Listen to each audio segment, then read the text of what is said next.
There we go. All right, I'm going to present my screen again, and I'll take you through some information here. As we're going through, feel free to interrupt with a question, either using the chat window. I'll do my best to keep tabs on the chat window, or you can also just unmute your mic and interrupt with a question. As you can see on the screen, some potential paths for today are how to access Loom, how to install the Loom for Chrome extension, making it super easy to do a Loom video, how to record a Loom, how to edit it, and then finally share it, and also a neat way to use Loom for student feedback. So let's dig into it here. Loom is basically a simplified way for video recording. You can find Loom at loom.com, and it is usually a paid app, or at least the pro version that we're using is usually a paid app. However, because of the situation that we're in, Loom has made their pro app free for education. Now I'm signed into Loom right now, so I'm just going to actually sign out so you can see what the landing page looks like for Loom. And it's right here. And when you sign up for Loom, what you're going to do is click Get Loom for Free and sign up with your Google account for education. This will allow you to get the pro version, because what Loom will do is you'll get the pro version immediately on a trial, on a free trial, but then after a few days, Loom will verify that your Google account is actually an education Google account, and then they'll send you a quick message saying, you're good, you've been upgraded to the pro version for education, not just on a trial basis. I'm not sure if this is a free for a year kind of thing, like I have to resubscribe after, but I'm confident that you'll feel the same way I do, in the sense that I can't see myself not continuing to use this even when I get back in the classroom. So much of our instruction will necessarily be asynchronous, because students are going to have a variety of schedules, and they're going to be possibly helping out with childcare or helping out with family responsibilities. They may be sharing devices and not always be able to join us synchronously on a Google Hangout or something like that. So sharing quick focus lessons in a video that students can then re-watch at their leisure, or at their convenience rather, allows them to engage with their learning asynchronously.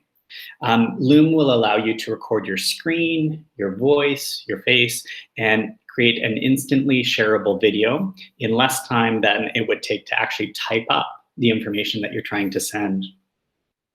So first of all, let's take a look at the extension. As you go through the sign-up process, and I apologize, I can't go through the sign-up process with you right now because I've already signed up, and I don't have another school account to show you what that process looks like, but it's really quite simple. You just have to fill out a little bit of information when you sign up and then it will actually prompt you to install the Loom for Chrome extension. So I'm just going to sign back into Loom here, and then I'll show you that extension.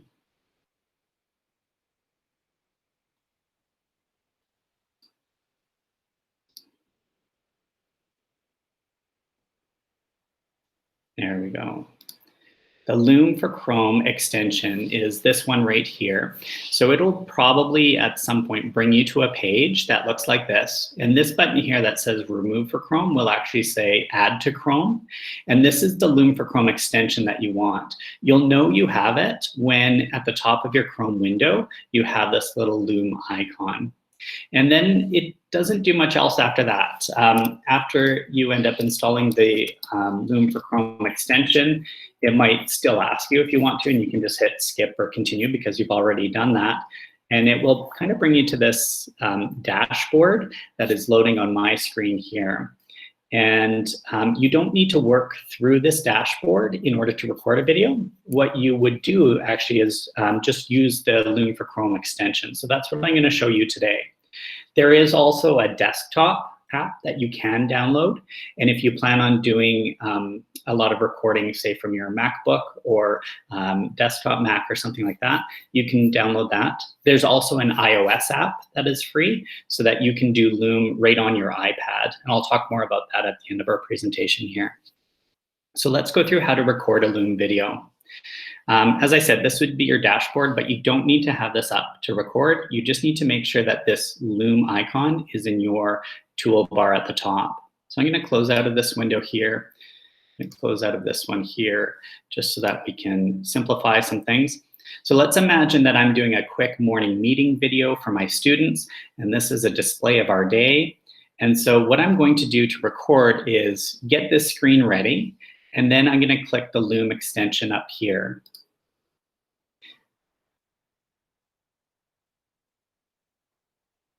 Now, to start up, I have a few different options, and I'll walk you through some of them. The first one that you'll notice is that you have a bubble here that you can reposition wherever you'd like, and you can continue to reposition this as you're recording as well, just in case it happens to end up in the way. You have different sizes for your bubble. The thing that I love about this is that students can see the content and they can see your face as you're presenting, which is really good for maintaining that connection. They can hear you, they can see you, and they can see the content. You can resize these bubbles as you're presenting as well. Now, if you don't want to show yourself as you're presenting, no problem. There's another option right here called Screen Only. And clicking this just shows a little avatar of yourself. This is just your kind of Google avatar because you've used your Google account to sign up. But if you want to change that photo, you definitely can just by clicking right here on Change Photo. Finally, another option is Camera Only or Cam Only. Now, when you click this, it looks like there's just a bubble and the screen, just like Screen and Cam. But actually, when you record the video, or after you've recorded the video and when you're looking at the video, you'll see that it's only you in the picture. So there's just a rectangular screen, just as normal of you. So this is great if you're going to be maybe using a chart paper or whiteboard behind you. As you're recording, you might want to use Camera Only, and that's definitely usable with Loom here. There are some advanced options. I'm just going to click back to Screen and Cam here. When you're taking a video of your screen and cam or screen only, you can record your full desktop or you can record current tab.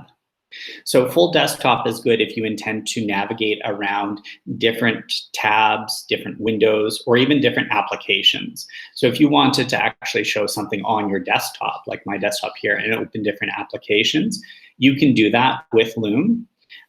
You would just click full desktop. If you just want to stay within the same tab, click current tab. There are some other advanced options here. You can adjust your source for your camera if you have more than one camera, microphone if you have more than one microphone, and as well, particularly if you have yourself in the picture, you can flip the camera. So this is how other people see you, and with flip camera off, this is how other people usually see you. With flip camera on, this is how you see yourself when you're looking in the mirror. Finally, a few more options here. You can use the photo for screen only, and that's on by default. And that's this one here, right? If you had screen only, you can uncheck this photo for screen only, and then it's just your screen. There's no avatar, no picture, just the screen. There's also the control menu, which refers to this control menu right here, which allows you to cancel a recording, pause a recording, or finish a recording. And so that can be toggled on or off here. And then there's a recording countdown. It gives you a three count countdown in order to gather your thoughts and get ready for the camera to start. So let's take a quick video here as an example, and then I'll show you how to edit your Loom video. So I'm gonna reposition it right here. I think this will be great. I'm gonna start recording. It's going to ask me, do I want my entire screen or my application window? I'll just pick my entire screen just to be safe.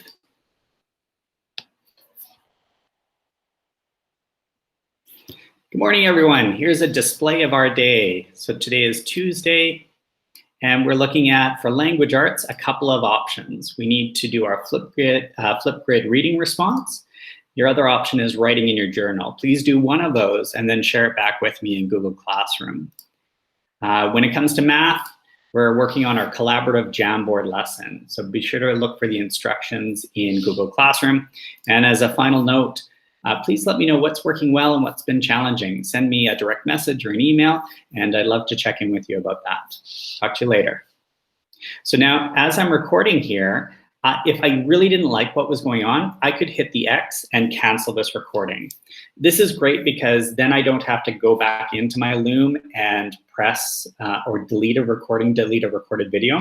I could just cancel it and it would cancel out this recording. The other option is this pause. So when I press pause, the recording is paused, I can reshuffle the screen, I can regather my thoughts, and I can then, when I'm ready, resume just by clicking resume. You'll notice when I hover over the pause that it gives me a little shortcut key of Alt-Shift-P. So that way I can just use that keyboard shortcut by pressing Alt-Shift-P when I want to pause it. And I use the same one. Here, I'll use it to resume, Alt-Shift-P. Oh, that didn't work. For some reason it didn't, I'm not sure why. It did when I recorded before. So let's click resume here. And there we go, now our recording has resumed. And finally, the last button is this green check mark button, and this is to finish your recording. So let's finish it, and I'll show you what it looks like in the Loom editor screen. You'll see that it immediately opens a new window in Loom, and it has your video here. Now, it hasn't been shared. It hasn't been shared with anyone yet. You have some options for editing it, and then we'll go through some sharing options as well. Just before I go through the editing and sharing options, anyone have a question so far about either signing up for Loom or recording a Loom? I do, Cam. Hey, Allison. So I'm wondering if I'm doing like a guided drawing activity or I'm teaching a lesson like I would in class. Yeah. Should I hook up my document camera and have this like display of our day screen be what's on my document camera? Absolutely. Sorry, Is go there ahead. another way to do that? I'm pretty sure Kev said I could bring that home if we need it. Is there another way to record like that at home if I can't bring my document camera? Are you drawing just on a blank canvas, a blank piece of paper? Yeah. And what are your thoughts about digitally, a digital canvas? You'd prefer paper? It's a little bit trickier. Okay. Because that would, yeah. So I would definitely recommend, if you can, bringing that document camera and using that, or in some way MacGyvering your iPad to kind of hover over top of what you're going to be using, and then you can definitely use Loom on the iPad or with the document camera. Whatever's on screen, so through the document camera, will be on the video. And so math teachers and science teachers in high school and junior high in particular, as they're doing like complicated equations, they're preferring to use Loom that way. Yeah. Okay, thank you. Yeah, for sure. Any other questions before we go on to editing and sharing?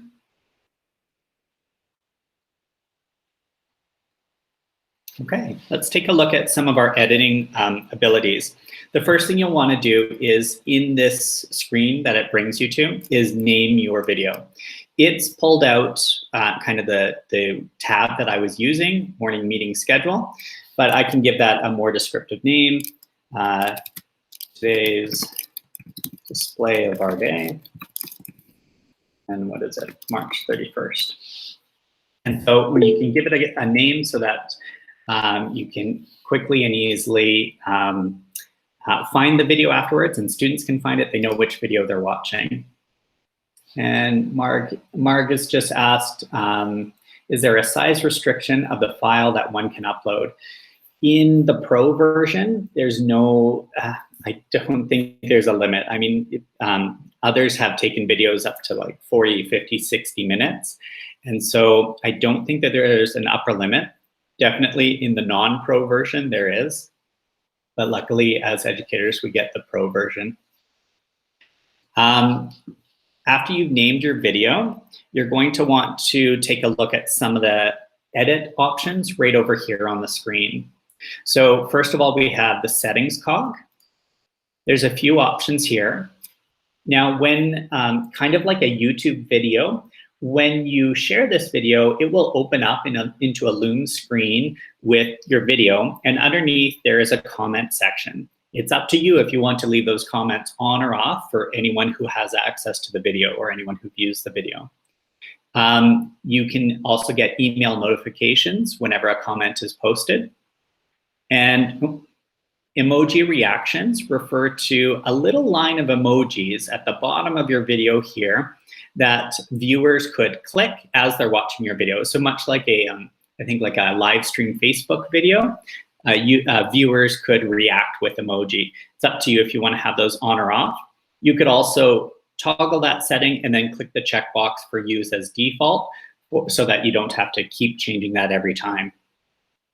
The animated thumbnail GIF is what you see right here, actually. You can see, as we've been talking here, that there's been a short little GIF of the beginning of my video.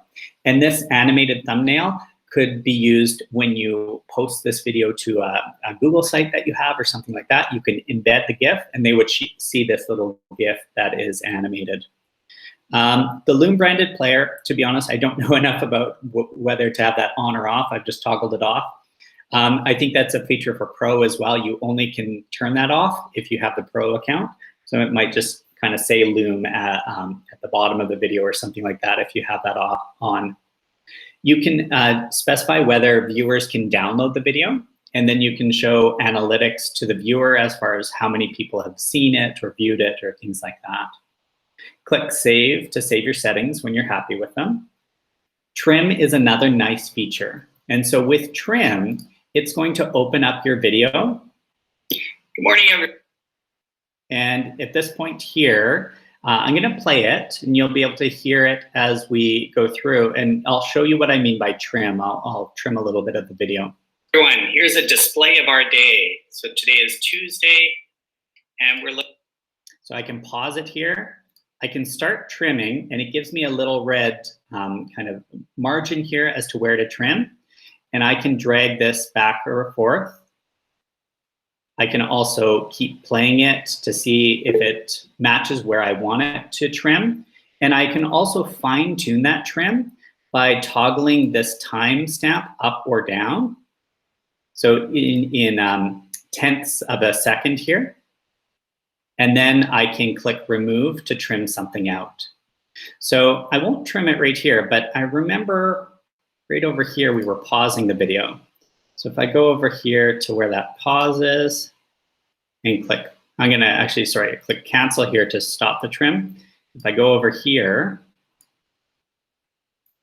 no, and you know what? Loom was doing this for me yesterday. It was not letting me go farther. I'm stuck at 6 seconds here and I can't seem to cancel. So I'm just going to return to video and then I can go back into the trim editor. But Loom was actually doing that for me yesterday, and I'm wondering if it's because so many people are joining up with Loom. I was able to make my trims and get that going though. Sorry, as we were talking here, Mark asked another question. I'll just bring that up.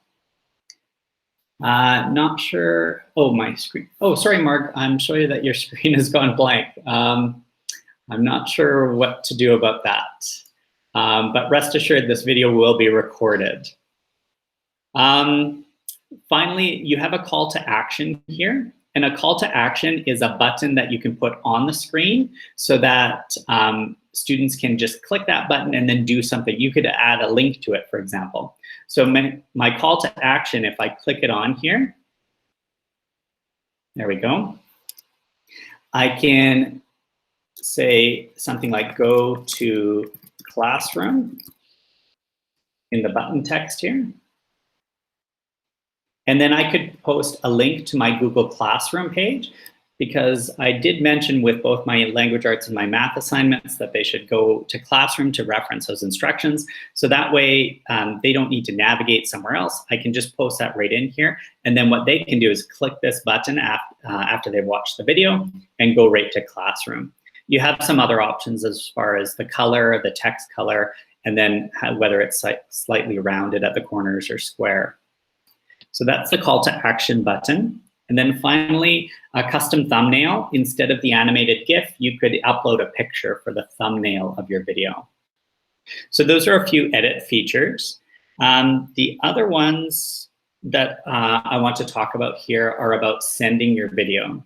So once you're happy with your video, you don't have to post it to YouTube, where it's hard to restrict the public settings on YouTube.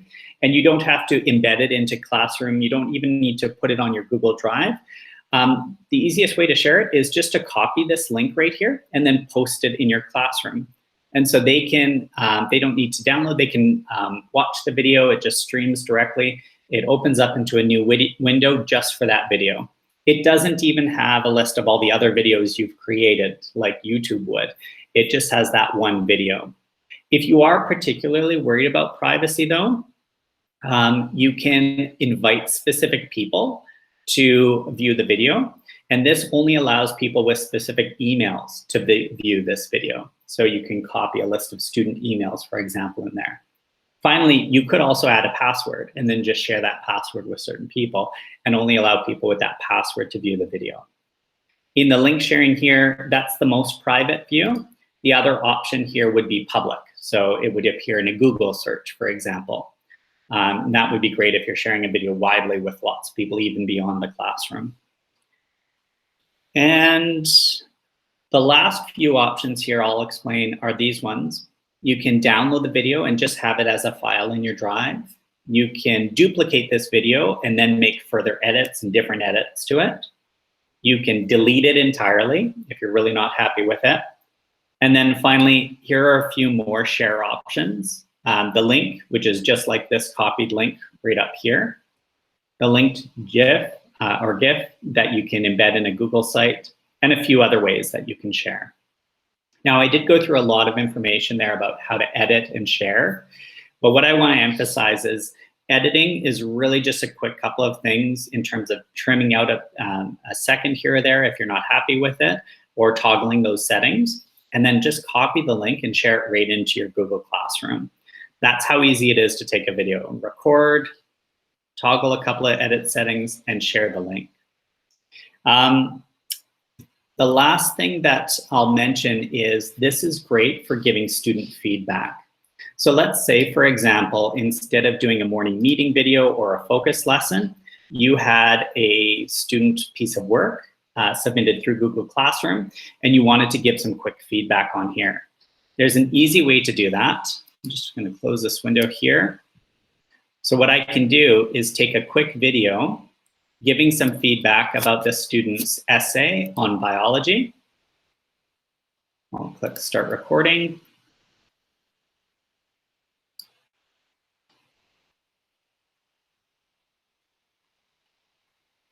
And as it's recording, whatever I'm doing here, the student is seeing my face, hearing my voice, and they're also seeing anything that I'm referring to.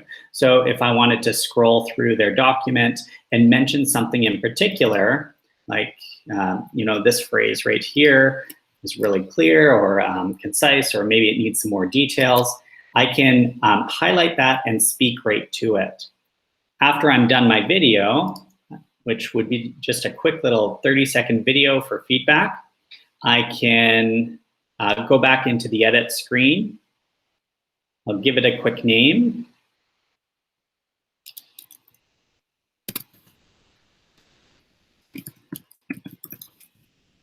I'll copy the link. And then I'll go back to that student's piece of work. And I can just add a comment right into the document. But instead of pasting text, I'll just paste the link. And that way the student can see their feedback, hear their feedback, and get it just like that. Or I could share this link through an email or through a Google Classroom just for that student or something like that. So that's a great way to give feedback to students directly. That is effective. They hear your voice, they see you, and it's harder to ignore that feedback as opposed to it just being a text message or what have you. I think that's a lot of information that I've provided about editing and sharing, and we've also talked about creating a Loom and signing up for it. But why don't we open it up to any questions that you have, and I'll just stop sharing my screen here, and I'm happy to answer any questions that you're wondering about with regard to using Loom. Thank you, Cam. My pleasure. Yeah, Lana. Just hit your mute button there, Lana. If you slide your mouse to the bottom of the screen, it'll, there you go. Okay, so you might just want to talk to me after about this, but my camera's not working. So when I press on screen and cam, it says, whoops, looks like you denied access. But then when I go up to the top and I see continue allowing Chrome extension to access your camera, and I click on that, and then I press done, it's still not working. Lana, this might be helpful for more than just you, because I can see other people having this issue as well. Would you mind presenting your screen and I can walk you through how to fix that? Sure. I'm just doing it on my my laptop, so I can just go like this. Oh, I see. I see. Your laptop isn't on. I'm kind of doing this as we go. So actually, maybe I'll present my screen here. Okay. And walk you through. I'm hoping that this will help here. One. There we go. So on my screen here, when you click this lock at the beginning of the URL, does it talk about any camera or microphone settings? When I click the camera at the top, the little icon, you mean? So at the very top, just at the beginning of the internet link or the web address, there should be a little locked box or a lock that has site information. Does it have any information there about the camera being blocked? Not that I can see. No. Okay.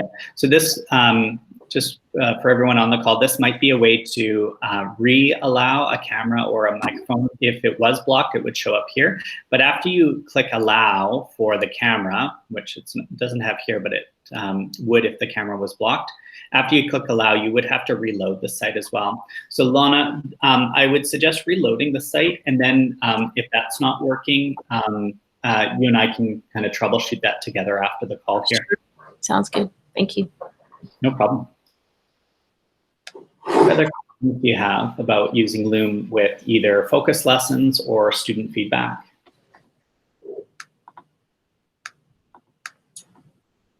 Everyone feeling okay? All right. A couple more things would be maybe encouraging students to create their own videos as well, and maybe inspired by you creating videos. Maybe they could create videos and share.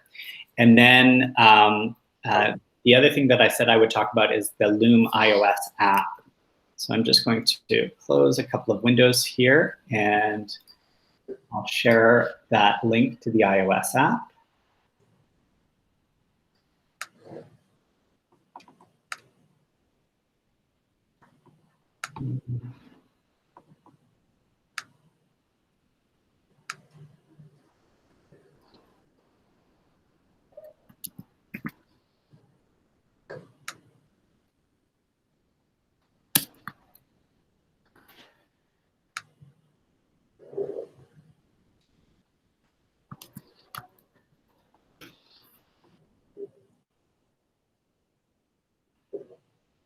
So this is a free app that you can download on your iPad. You would just go to the App Store, and it provides nearly all the same features that the Chrome extension has, with the exception of the picture-in-picture. So you can present your iPad screen, or you could present yourself, but you can't present both at the same time like you can with the Chrome extension on the Chromebook or the MacBook or what have you. But this is a great app to use if you're maybe needing to do some digital work, like you opening up the Note app, for example, and writing down some text or formulas or drawings that are harder to share through text or just through pictures on the screen. So that would be another way to use Loom. And finally, if there are no other questions, I just want to encourage you to take a look at the other help desk sessions that we have throughout the week. We have another one for Loom later on in the week in case you have any colleagues that might be interested in this. And so most of them are, or all of them are repeated at different times throughout the week. The recording will be shared in our intranet. And if you haven't already seen, we've just over the last couple of days created an intranet for our resources. And so if you go to our district website at www.spschools.org, you'll see that the landing page is actually new. It looks much like our school websites. And there will be a little login link at the top, the staff login right here at the top. This allows you to get to a password protected intranet, part of our website. Not only are there educational technology tools that we've shared in here, but there are also tools for lessons and templates and resources specifically about teaching through distance learning, the situation that we're in right now. And so when you log in, you're going to click Curricular Services over on the left, and then you'll click one of these menu options that appear. For other information for educational technology, click Educational Technology, and then scroll to the bottom, and there's 4 different sections. Loom is all about one-to-many communication, so that's the last one here. And here, I do have a quick video reminding you about how to create a Loom video. This one's only 2 minutes long, so a quick refresher. And then a video about giving feedback to students. There's also information about Hangouts Meet, which we talked about in another EdTech help desk. With learning management, we have information about Google Classroom. When it comes to group discussions, there's Hangouts Meet and Jamboard. And then finally, for collaboration, there's Flipgrid and G Suite as well. So how-to videos for docs and drawings, forms, sheets, sites, and slides. So lots of how-to videos there.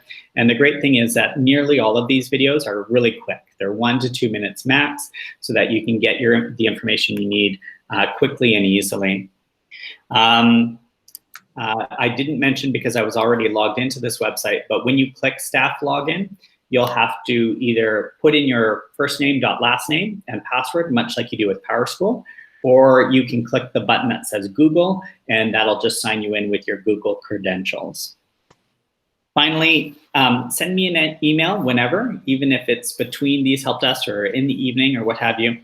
We're here to help, and I know this can be a time of trepidation and uncertainty. However, I encourage you to proceed with curiosity and look at this as an experiment. There are going to be things that work, and we're even going to want to continue when we get back to in-person classrooms. But there are going to be things that don't work, and it's good that we try them because then we find something else that works better. So just as we ask our students to learn through mistakes, I encourage you to do that as well. Thank you very much for joining. Any last questions before we sign out for the morning? No, thank you, Cam. My pleasure. Thanks for joining me. Thank you very much. No problem. So Thanks, Cam. That was awesome. Really appreciate that. Yeah. Yeah, thank you, Scott. Thanks for joining us. I'm happy to stay on with Graham. You wanted to ask a question about Hangouts Meet. And Lana, why don't I give you a call back afterwards? Is that okay? Sounds good. Yeah. Okay. And then thanks, Cam. Anyone else can log off if you're done and stay on if you still have a question. Thanks so much, guys. Thanks.